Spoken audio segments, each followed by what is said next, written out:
शिक्षक भाइयों, शिक्षिका बहनों और सभी शिक्षा प्रेमियों, सादर नमस्कार।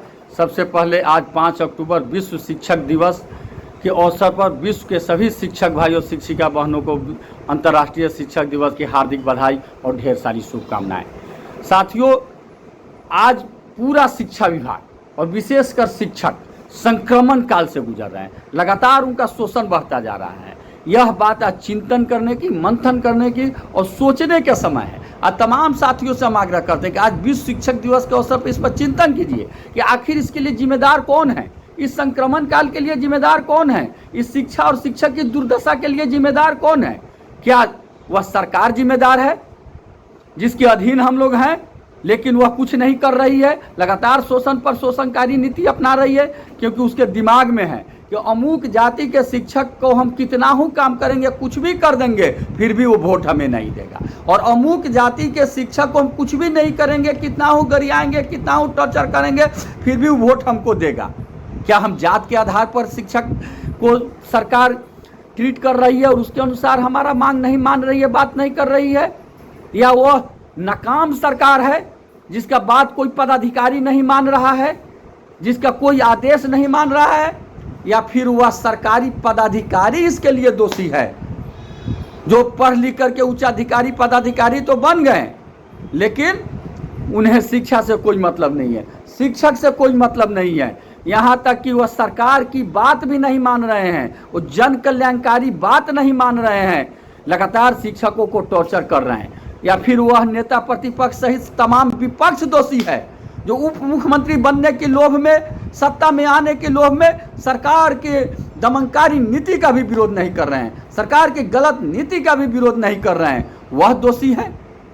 या जो हमारा शिक्षक संघ है, संघीय पदाधिकारी है, वह दोषी है, जो कभी अपने जात के नाम पर तो कभी कर्म के आधार पर कोई बड़ा आंदोलन नहीं कर रहे हैं, धारदार आंदोलन नहीं कर रहे हैं। उन्हें लोभ है एमएलसी बनने का, उन्हें लोभ है विधायक बनने का, या अपने जो रिलेटिव है उनको बनाने का, या वह फिर सरकार से डर गए हैं, सरकारी पदाधिकारी से डर गए हैं कि अगर हम कुछ बोलेंगे, अगर हम कुछ करेंगे तो हम पर सरकार कार्रवाई कर देगी, हम पर पदाधिकारी कार्रवाई कर देंगे। इस डर से वो चुप है। अगर डर से चुप है तो फिर उन्हें संघ चलाने का, संगठन में रहने का कोई औचित्य नहीं है। उन्हें संघ छोड़ देना चाहिए, उन्हें संगठन समाप्त कर देना चाहिए।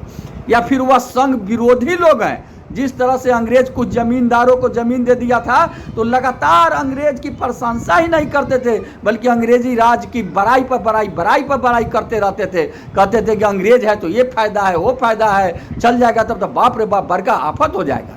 आज भी कुछ हमारे साथी ऐसा है जो लगातार सरकार के सक्षमता परीक्षा, एनपीएस, विशेष शिक्षक, यूपीएस की प्रशंसा पर प्रशंसा कर रहे हैं। हमें शर्म आती है, दुख है कि हम जितने शिक्षक भाई बहन हैं कम से कम इंटर पास है। अधिकांश साथी हमारे BA, MA, PhD, BEd, MEd है। वैसे साथी भी कहते हैं कि यूपीएस जो है ओपीएस की ओर बढ़ता कदम है, विशेष शिक्षक जो है आप राज्यकर्मी हो गए, राज्य की ओर बढ़ता कदम है। अगर हम उस समय नहीं फूटे रहते, हम नहीं सक्षमता परीक्षा भरे रहते, आज जो ये ऐप से हाजिरी बनाने वाली बात है, मैं केशव कुमार लगातार कभी भी ऐप से हाजिरी नहीं बनाया हूं, आज तक ऐप से हाजिरी नहीं बनाया हूं। कहां हम पर कार्रवाई हो रहा है, कहां हमारा पेमेंट कट रहा है? जुल्मी उसी पर जुल्म करता है जो जुल्म सहता है। अगर आप में लड़ने की क्षमता है, आप में प्रतिकार करने की क्षमता है, तो जुल्मी भी आप पर जुल्म करने के पहले 100 बार नहीं 1000 बार सोचेगा और आप पर जुल्म नहीं करेगा। आज हमारे कुछ नेता हैं संघ विरोधी, जो कहते हैं दूर संघ 100 भाग में बट गल, अब ये सबसे कुछ नहीं के होए वाला, अब कथी हुई, अब जे करी से सरकारें करी। इस नेता सब इस सब का खत्म बा, खाली चुन हमेशा केस के बेराई, केस लड़ी, चंदा मांगी, लगातार मन तोड़ते हैं। जानते हैं आप लोग, जानते होइएगा महाभारत का युद्ध, उस समय कर्ण का सारथी राजा शल्य थे, जो पांडवों के मामा थे, जो धोखा से कौरव पक्ष में चले गए थे और कर्ण के सारथी बन गए थे, लेकिन उनका उद्देश्य था कौरव का हराना। इसलिए वो लगातार कहते रहते थे जीती तो पांडवे सब बार, लेकिन अर्जुन लेखा महारथी कहाँ के हुआ। वो कर्ण का मनोबल तोड़ते रहते। ऐसे ही हमारे आज कुछ साथी मनोबल तोड़ रहे हैं संघ का और शिक्षक का। या वह शिक्षक जिम्मेदार है, शिक्षिका बहन जिम्मेदार है, शिक्षक भाई जिम्मेदार है, स्वयं जिम्मेदार हैं। जो जिस तरह से आप मरे हुए लाश को फेंक दीजिए नदी में तो धारा की दिशा में बहते जाता है। उसे चील कौवा खाते खाते, मगरमच्छ खाते खाते एक दिन उसका अस्तित्व समाप्त हो जाता है, लेकिन वह धारा की दिशा में बहते रहता है, अपना उसका कोई औचित्य नहीं रहता, अपना कुछ नहीं करता है।